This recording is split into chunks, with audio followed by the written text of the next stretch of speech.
တဲ့ရဲ့ကလေးက GTC ရဲ့ Diploma in English for Young Learners အတန်းတွေကိုတက်လိုက်တာနဲ့ဘာတွေတိုးတက်ပြောင်းလဲလာမှာလဲပထမဆုံးအနေနဲ့ကလေးတွေရဲ့ဘာသာစကားတိုးတက်မှုကိုလုံးဝစိတ်ပူစရာမလိုအပ်ပါဘူး GTC ရဲ့ Diploma in English for Young Learners အတန်းတွေကကလေးတွေရဲ့တိုးတက်မှုကိုအာမခံပေးနိုင်တဲ့မြန်မာနိုင်ငံရဲ့ပထမအဦးဆုံးနဲ့တစ်ခုတည်းသော 100% progress guarantee အင်္ဂလိပ်ဘာသာသင်တန်းကျောင်းပဲဖြစ်ပါတယ်။ဒါအပြင် GTC ရဲ့အင်္ဂလိပ်ဘာသာသင်တန်းကျောင်းတွေကသင်ကြားပေးလိုက်တဲ့သင်ခန်းစာတစ်ခုချင်းစီကကလေးတွေရဲ့ grammar, vocabulary နဲ့ communication skills တွေကိုအထောက်အကူဖြစ်စေမှာပဲဖြစ်ပါတယ်။ GTC မှာကလေးတွေကိုဓာတ်သင်တာချက်ထပ်ပို့တဲ့သင်ယူမှုပုံစံတွေနဲ့သင်ကြားပေးနေပါတယ်။ကလေးတွေကို interactive lesson တွေအတူပူးပေါင်းပါဝင်ရတဲ့ collaborative project တွေစိတ်ဝင်စားတဲ့ engaging question နဲ့အတူသင်ကြားပေးလို့ကိုယ်တိုင်တွေးခေါ်လာနိုင်ပြီးနားလည်သဘောပေါက်နိုင်စွမ်းကိုမြင့်တင်ပေးမှာပဲဖြစ်ပါတယ်။ပြီးတော့ကလေးတွေအတွက်ကိုယ့်ရဲ့တူတငယ်ချင်းတွေကြားမှာလည်းပြန်လည်သင်ယူနိုင်မဲ့အခွင့်အရေးတွေကိုဖော်ဆောင်ထားပေးတာကြောင့်ကလေးတွေအတွက်သင်ယူဖို့အတွက်ပြင်းပြတဲ့စိတ်အားထက်သန်မှုကိုလည်းပိုင်ဆိုင်စေမှာပဲဖြစ်ပါတယ်။ဒါအပြင်နိုင်ငံတကာမှာပညာသင်ယူနိုင်ဖို့အတွက်လိုအပ်တဲ့အင်္ဂလိပ်ဘာသာစကားစွမ်းရည်ကို proficient level ထိရအောင်သင်ယူနိုင်လို့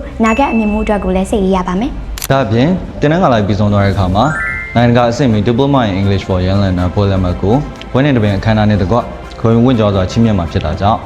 ဒီလိုအခွင့်အရေးမျိုးလက်လွတ်မခံပဲအခုပဲအနံလိုက်အောင်ခုချိန်မှာဆိုရင်တော့ GTC ရဲ့18နှစ်ပြည့်18 anniversary နဲ့ပထမဆုံးအနက်သူចောင်းသားတွေရောက်တဲ့အတွက်လူစီစဉ်တွေအစီအစဉ်ပေးထားတာမို့လို့ပေါင်းဝင်နေဆိုရင်တော့အခုပဲအများဆုံးစစ်တဲ့အနံလိုက်ကြတော့เนาะ